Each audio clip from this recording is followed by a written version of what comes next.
So here's the thing. You have got to have individual donors to support your rescue group or your other charity. And there are a couple of reasons for this. First, since your organization is a public charity, about a third of its gross revenue needs to come from individual donors.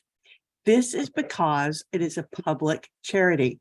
If you're only getting money from a couple of sources or from grants that aren't government grants, you risk having your organization classified as a private foundation. And trust me, you do not want to be a private foundation.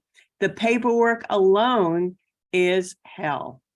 You do not want to do that. So regardless of whether or not you think it's worth the effort to put in to have individual donors, you got to have them. You've absolutely got to have them to be a public charity. Second, grantors often look to your amount of public support in determining whether or not you're somebody that they want to give money to. So you want to be able to show that you've got a stable, strong, supportive, involved group of individual donors who support your mission.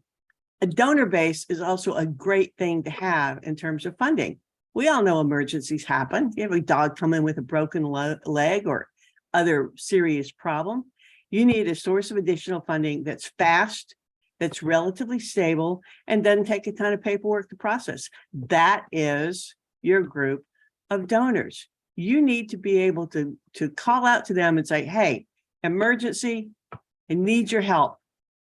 And if you have built this correctly and built a strong foundation, you should be able to raise $5,000 within a couple of days, just very quickly for a small rescue group. That's what you're aiming for, that degree of support.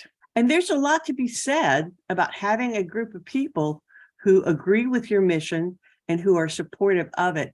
The moral support can be a major factor in keeping from getting discouraged, which is a big problem in smaller charities, especially those starting out. You need that group of people around you who know what you're doing, who support it both mentally, physically, and emotionally, and who donate. That's why you need donors. The final thing is that it is just the right thing to do. All right. The organization is tax exempt because it's fulfilling a public function. You, as the rescuer, are picking up an obligation that all of us owe for the good of society and having your group take care of that. You have a fiduciary duty to the public to keep them informed and involved in what's being done because the public has granted your organization a tax exemption. It is simply the right thing to do. Can't go off charging on a white horse on your own. You are acting on behalf of the public, and you need to take them along with you. Conversely, when you do that, they will support the mission. So how do you do this? Well, first, let's talk about how many you need. Probably, if you're listening to me, you're probably running a small charity. All right, it's probably a dog rescue, animal rescue of some sort. Probably under 100, maybe under 150K a year. A lot of you under 50K a year. What kind of numbers are we talking about? Well, here's some perspective for you. You should easily be able to run a $50,000 organization, gross revenue a year, with 1,000 donors. That is only $50 a year from each of those donors. That's $4.17 a month, I think it is. And that's with not working very hard at raising money. So wherever you want to be, for each $50,000 you want in your gross revenue, you need to look at picking up about 1,000 donors. And that is very, very easy to do. I'm not talking big dollar donors. I'm talking $50 a year from 1,000 people will get you to that 50K goal. Isn't it easier just to go after big donors? Well, yeah, but a lot of people are going after that. And let's go back to that whole public trust thing. This is a public charity. You represent the public. The entire public needs to be involved, participating, know what's going on, and supporting it financially. So look for a broader base. If you're only dependent on one or two big donors, A, you run the risk of being a foundation, and B, what happens if their circumstances change? You need a broad base. Keep that as a base figure in mind. Sort of every 1,000 donors, you should be looking at adding 50K to your gross revenues. So how do you get that 1,000 donors who will add $50,000 to the gross revenue of your organization? Well, it goes back to what I'm saying. You're going to get tired of hearing this, that a public charity represents the interests and the needs and the duties of the public at large. Why is this? Because it's about survival. We are stronger together than we are alone. And deep inside, we all know that. We need to be out in groups so that we're safer from the dinosaurs roaming the land and from the wild animals that could attack us. And in case one of us gets sick, we are stronger together. We all know that. And that's why we have public charities.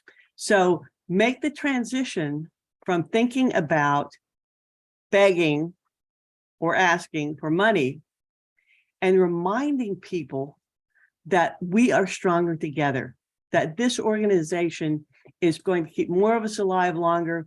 It is a survival mechanism. Well, how does that play out in reality?